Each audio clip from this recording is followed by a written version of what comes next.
I'm Richard Weil, and I'm the principal and owner of National Restaurant Consultants, and we welcome you into the NRC Helpful Moment, and it's our 179th broadcast.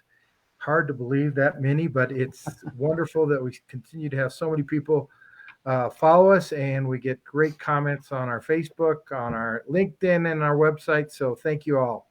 As usual, joining us today is Mr. Brian Devine from Top Line Management Cafe Fuel, back from his 2 week stint on the East Coast, which is where he hails from.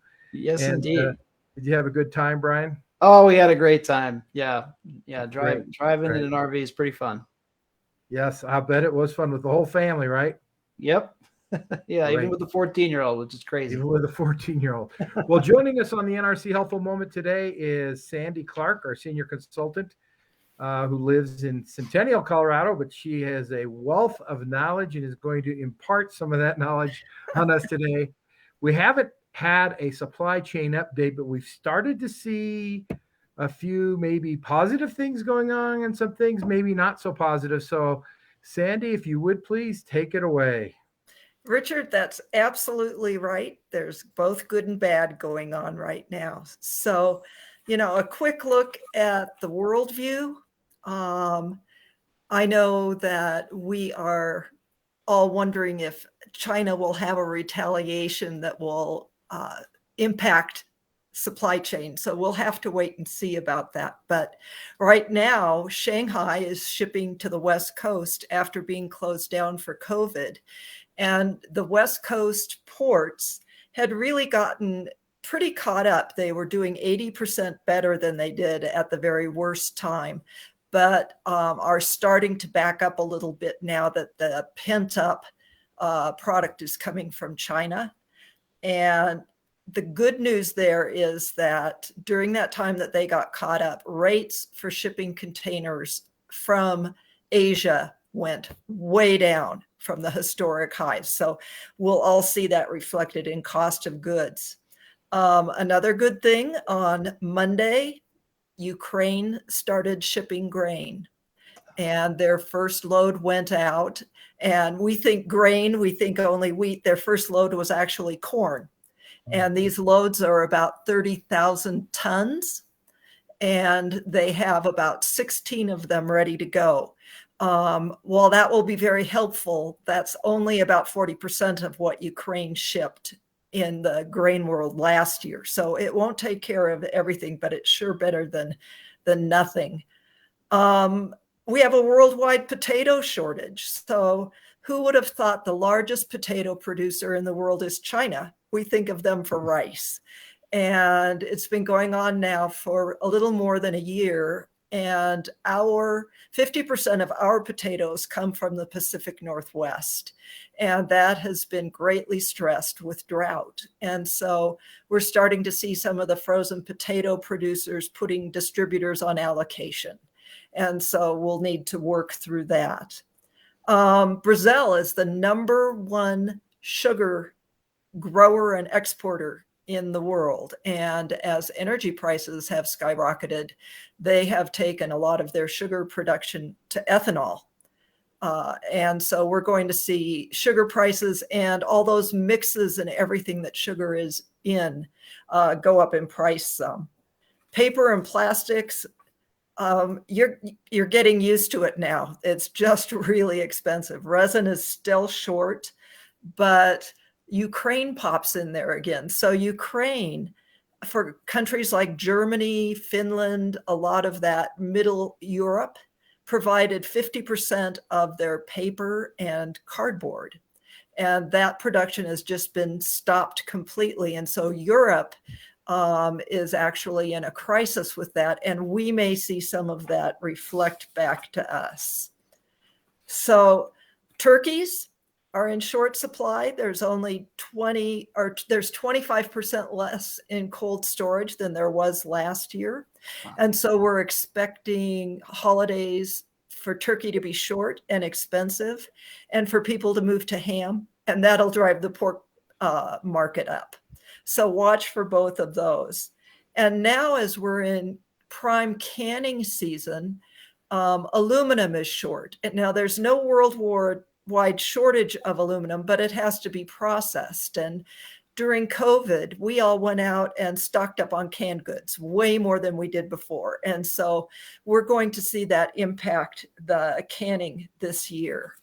You know, we're hearing more from farmers around the world who are protesting the green energy impact on what they do, the higher cost of fuel, fertilizer with less nitrogen in it, and you know, just a lot more worldwide protests that they can't afford to provide what they provide with the challenges that they have. But I thought I'd end with some nerdy fun protein facts. So you're seeing in the news right now that the beef producers are culling their herds earlier than they usually do, and they aren't replacing with as many heifers as they do. So to take a cow to market, a steer, is 18 to 22 months. And so when the ranchers do this, there is a long-term impact on the cost of beef and the supply of beef and the quality of beef. But I thought I'd talk about feed and breeding and science in our herds. So in 1965, there was 375 pounds usable to harvest from every cow. Today, there's 640, 70% more. And so more and more that we are doing more with fewer animals. So chickens usually recover the fastest, 6 to 7 weeks. This was in 1925. It took 112 days to get to an average of 2.5 pounds to take to market. And today, in 48 days, with the science, the breeding, the food, it's 48 days to 6.2. To get a chicken laying eggs reliably is 6 months. And then we talked about turkeys being short. They've been hit hard with the avian flu. But for a hen, it's 14 weeks. For a tom, it's 18 weeks. So even turkeys take a while to get to market. Hogs are 6 months. Today's hogs have 30% less fat than they did in the 1960s. Wow. Some think that hogs have gotten too lean, and we're seeing a move back to breeds like Duroc and Berkshire, but that leanness actually allows them to have usable meat 60% more than they did then in 1960. So just some things about how long it takes the different major poultry to get to market. So you look at that and it is easy to see how once they get behind, they're behind for a while. And beef is really the critical one that we'll be dealing with now for the next 2 to 3 years, being expensive and scarce. Well, you are a plethora of information, and I don't call that anything but good trivia. That's great. So Sandy, that's not a lot of great information, but certainly we might also see some freight things with the price of gasoline coming down, that diesel may follow at some point, and maybe we'll get more truckers willing to go back on the road to haul goods and services. So that would be great. So Brian, I really got to just pivot to you. I mean, this is it's facts. Yep. It's where we're at. I'm not sure from a marketing standpoint what you'd say besides punt. You know what? While I was listening to all that, it really got me thinking about sort of foundational things for restaurants. And obviously your supply, getting the food that you need in order to make it and serve people, that's the foundation. And one of the things that we talk about at Cafe Fuel is the 9-step system we have to take you from kind of where you are now to having a steady flow of new customers and bringing customers back.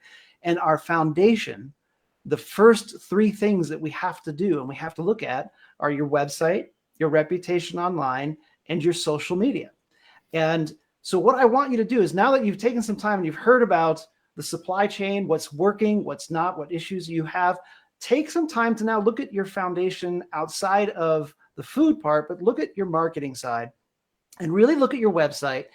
Does it need to be freshened up? Is it more than 5 years old? Have you put new pictures on it recently? Have you updated your specials? Like, just get back to your website and then look at it on your phone and make sure that it is easy to read. And if you're like me, take your glasses off and see if you can still read it. Because if you can't, trust me, people like me don't travel with their glasses as much as they should. So I can't read it. And that's not good, right? So make sure that you're thinking about your foundational pieces of your marketing. So that's your website, your reputation. Don't leave that up for grabs, right? Don't just hope that people say nice things. Have a system for asking for feedback, right? People love to give their opinion and their feedback. Asking for a review is hard to get, but asking for feedback and opinions, easy. People love to do it. So make sure you have a way to get those reviews and market those reviews. Don't just get them, right? Use those to elevate how people see your restaurant. And then the last is your social media, where we are at this point now where if you are not active on social media, and I mean posting at least once a day, you're in trouble. And we actually recommend at least 2, sometimes 3 times a day if you have good content to put out and you really need people to see it. So if you post like once or twice a week or even 3 or 4 times a week, very few people will see that content. So at the very least, take the same things that you're posting in the morning, post it again in the afternoon, because chances of the same person seeing it, the same content in the same day, pretty close to 0 with how Facebook works. Okay, so just take some time, look at the foundational parts of your marketing, your website, your reputation, and your social media, and then that will help kind of springboard you to all the other fun stuff, which is getting more people to come in, getting the same people to come back more often. Like, all of those things are what everyone wants to talk about, but you have to have that foundation in place, just like you have to have the supply chain. You have to have your food coming in order to have an active restaurant. You have to have this foundation in your marketing in order to do all the fun stuff. So that's what I wanted to cover today. And if you have any questions, let me know. And if you just, want to talk about anything unique or different, we've got all kinds of fun stuff going on these days. And don't forget, when you look at your website, you talk about being relevant and active and correct. You got to make sure it's ADA compliant too. Yeah. Make sure it's ADA compliant. We don't want anybody getting into a regulatory issue in terms of your website. So if you need help, I'm sure by now maybe you can run that our website real quick across the bottom, Brian. I know you have it handy. I do. The message today is the supply chain is there. It's real. We are experts. We have experts like Sandy in our midst. And obviously, Brian, regarding the website, social media, or your active campaigns on Facebook, it's really important, folks.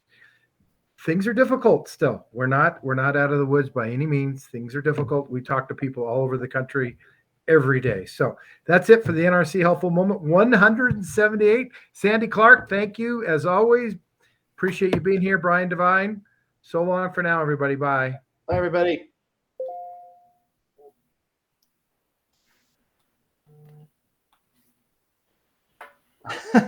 It won't play.